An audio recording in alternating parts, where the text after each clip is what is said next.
Okay, so we are in Procreate. I have a 10 by 10 canvas and I have it set at 300 dpi and I'm working in RGB color palette. Included with this little tutorial are the brushes and the color palette and the motif stamp that I'm going to be working from. The picture that you see here is a motif that I designed and painted earlier today, and I want to teach you how to do it.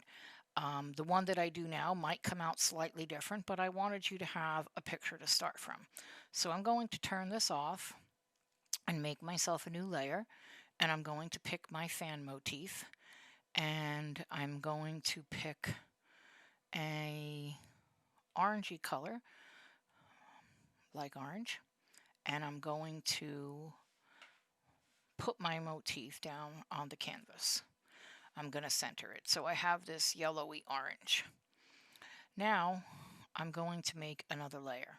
I like to work with what they call clipping masks because that allows me to add things in layers and make changes without having it be permanent. I can change anything I want. So I'm going to take a clipping mask and I'm going to take one of the texture brushes that I gave you. I'm going to start out with scraping paint, and this bluish turquoise is always one of my favorite colors to add into things. And so I am going to make my brush a little bit bigger. I like to start out with bigger, and I am going to start adding texture. I lift my pencil, I put it back down. I'm kind of adding it all over. You can see my circle. I can make it a little bit deeper. I do believe I want to go slightly brighter than what I have. So on the same layer, I'm going to add more texture, slightly brighter. And I'm kind of good with that. I think that's good. We're going to just build layers of texture here. Now I'm going to take another layer. I'm also going to turn it into a clipping mask. And we're going to try dirt patches. So we're going to go for a little bit of purple. Bigger. And we're going to add a little too heavy. I don't want that much of it. I kind of want it to go in spots here and there. I don't want it everywhere. I don't want to erase what I had. It's okay if I need to go back here and add a little bit more of the turquoise in. I think it's not in your color palette, but I think I'm just going to bump this up a little bit to be a little bit brighter.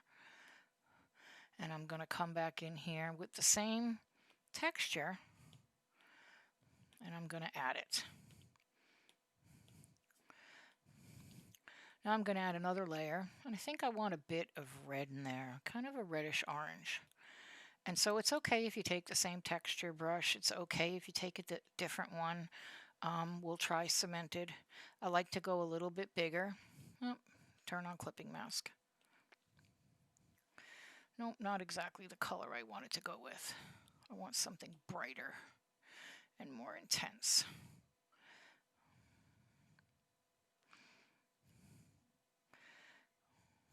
Nope, also not the color I wanted to go with. See, sometimes you just go along and you're not sure what you want to do, and so you just keep trying things. This isn't showing up as well because it's similar to the color underneath. I do, however, want to take this darker color and bring it down a little bit, and I want to shrink the size of my brush, and I want to use maybe this space dust because I want something a little bit smaller, and I kind of want to lower my opacity. I can always go back and add more. I can always go back and add a new layer. I kind of want to shade the bottom of this motif a little bit darker so that it looks like things are coming out of it. Add a little bit here and there. Doesn't matter. Whatever you think looks pretty for what you want to do. Okay. We're going to take this soft pink color and we're going to add a new layer, and we're going to turn on a clipping mask. I work with a lot of layers. I like to be able to turn this off or this off and say I don't like how that looks and change things up. If you want this to be a little brighter, just adjust it on your color wheel. We can add all kinds of color to this. think I'm going to pick my dirt patches because it's a little bit stronger. I'm also going to go for a blue. I'm going to add this to my color palette, and I will just attach another color palette to the thing so you all have some of the things I used. No, wrong color. And I'm going to go back to this blue, and I'm going to very gently come in here and add, no, it's still too big. Add some patches of this. This is about spreading texture throughout the whole thing, what you think looks nice. I mean, I changed my mind along the way. I'm going to kind of come up here and go for a little bit more of a greenish turquoise and add some of that in there because even though it wasn't on my color palette, I kind of like the brightness that it's bringing to the piece. That's pretty neat. I like that. Going to add a little bit more up there. We'll add this to the color palette. And we're still going to go for a red, but I think we're going to go for a brighter red. And we're going to go with a different layer because red is a pretty strong color. And I don't want to be locked into something if I don't like it. And I do like it. I kind of think that looks nice. I definitely think it needs possibly this brighter yellow. Maybe that's what's missing. And again, sometimes I forget to turn the clipping mask on. I get so carried away having fun painting that I just like playing with things. Here we're going to add a little bit of the purple because it's darker and it adds a different sense of dimension to what we're doing. Now this is just about you creating something fun that you like. Doesn't matter what colors you put where as long as it looks pretty to you. You can choose a whole different color palette than the one I've provided. I've just provided one for people who want to follow along and use the same color scheme. Now I'm going to come over here and I'm going to pick a really bright yellow. And I'm going to go with some space dust because I don't want a very strong. I just want to highlight that up. I always start with a lower opacity just in case.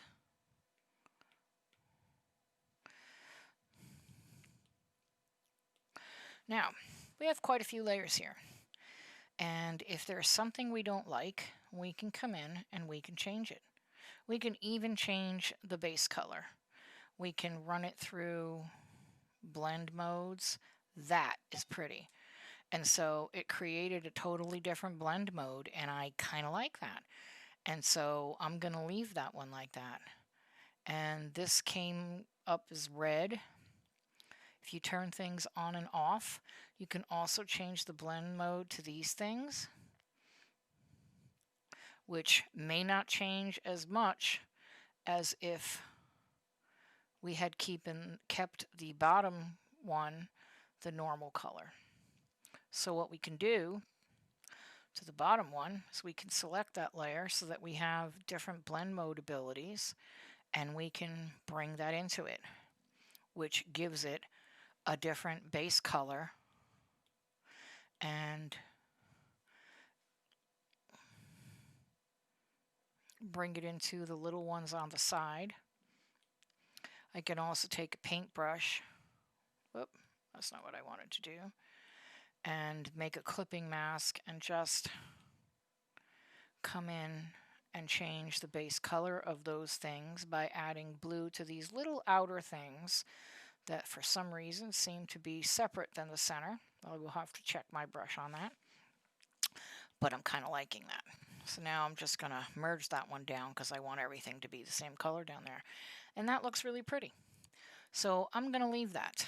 I'm going to group these things because these are my bottom layer. So now if I click on it and I click on my group, I can move it and do things as a whole if I want to. So now I'm going to make a new layer at the top of this group, and I'm going to come in here and I'm going to pick this shading and highlight brush. And the shading and highlight brush is just like an airbrush with no texture and no pattern. Excuse me, I needed a sip of water. And what I do with it is I pick a really dark color and I turn my opacity down and I turn the size of my brush down. And I kind of paint not exactly on the shape. I kind of paint off of it because I want it to catch just the very edge of this shape. If your shape is too big or your darkness is too strong, turn your opacity down, turn your size down, and if you look and you work just off the end of this shape, you can see that this shape is turning into a 3D shape simply by adding the shading around the edge. So I'm kind of painting off the edge because I don't want it to cover all of the color and the beautiful texture. You can even do a little bit around a circle.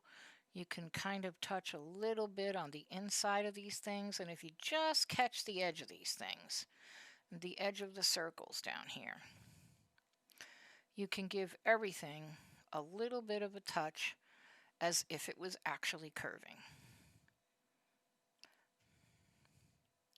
This technique works on a lot of things that you might otherwise paint flat and want to have a bit more depth to them. You want them to look a little bit more 3D. So for these half circles, I'm going to come in here and I'm going to get a really fine brush so I get just the very edge because they're very narrow. You can of course zoom in. I'm not going to zoom in. I'm going to go back up a little bit and I'm going to continue to do these big peacock kind of fan shapes, and I'm just going to darken the edges.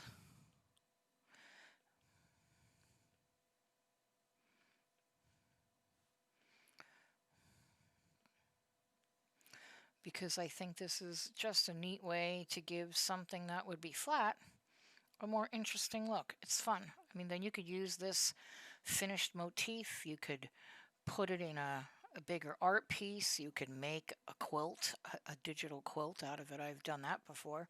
Just taken a motif shape and repeated it and turned it into a big quilt. It's actually kind of fun to do. You know, maybe you want to use it in the background of something. It's versatile. And when we're done shading all these things in, I will show you how you can take it and change the colors so you can actually have this shape in different colors, which would be cool. You could make shapes of your own and motifs of your own and turn them into a stamp, which, you know what, I think I'll cover at the end of this painting and basically show you how to make a motif stamp so that you can make your own shape. Be inspired by old wallpaper or vintage fabrics that have shapes on them, and don't copy the shape, but be inspired by it. Make your own. Make it into a combination of things that attracts you, and then use color and texture like this to paint it in and have some fun experimenting. And the best part about experimenting is we have used layers and we have used clipping masks, which means that everything we do is editable and changeable. We can change colors and we can change opacities, and kind of makes it more fun. So I'm just darkening up a few edges and trying to give it a little bit more definition and make sure that I really nail down the 3D-ness that I want to create. And I like that. So now I'm going to make another layer. And my highlight, I think I want my highlight to be soft, not quite white, but a yellow. And I can use the same brush to do that, because now watch, I'm going to turn this up so you could see, but this is going to make a soft white line. So if I turn my opacity down and I keep my brush small, I get to just, maybe a little smaller, I get to just capture this area right here where I think the light would hit, and just add a touch of light, which kind of raises that just a little bit and makes it look like it's just catching the light and the shine from things. You can add your highlights wherever you think they'd be, whatever looks good to you. And you could see how just that little bit of light makes that shape pop more. You can also make this really, really fine, and we're going to zoom in here. And this little bar, if this was real, this would catch the light right on top, which also helps these things turn. You could make a highlight in your circle. On your circle, you can make them a little bit stronger as they go around this bar shape, the little flower down here. And so now we've created this 3D shape. And by grouping it all together, I can duplicate it. I don't want to lose my original. And then I'm just going to merge all these layers together and drag this one up here. I'm going to turn this one off. So now the only thing on, wait a minute, is this one. Now I could take this, I can go through blend modes. It'll change the whole thing. Sometimes you get something really cool. Sometimes you don't. Blend modes I mostly use on layers, but here I could use color adjustment. And I can slowly drag this, and I can completely change the colors of this piece to whatever I like. I can also come in here and use color balance if I want to add a little more blue or a little bit more red. I kind of like the red. Magenta, I like that. A little bit more yellow. Nope, I don't really want the yellow. I kind of want that one to stay in the middle. You can also choose over here your shadows. You can decide what you want them to be. If you want them to be darker or bluer or redder, you can also do the same thing for your midtones. Wherever you move this, your piece is going to change. So there are so many variations that you could use to have fun with this. And so many things you can do with this when you're done.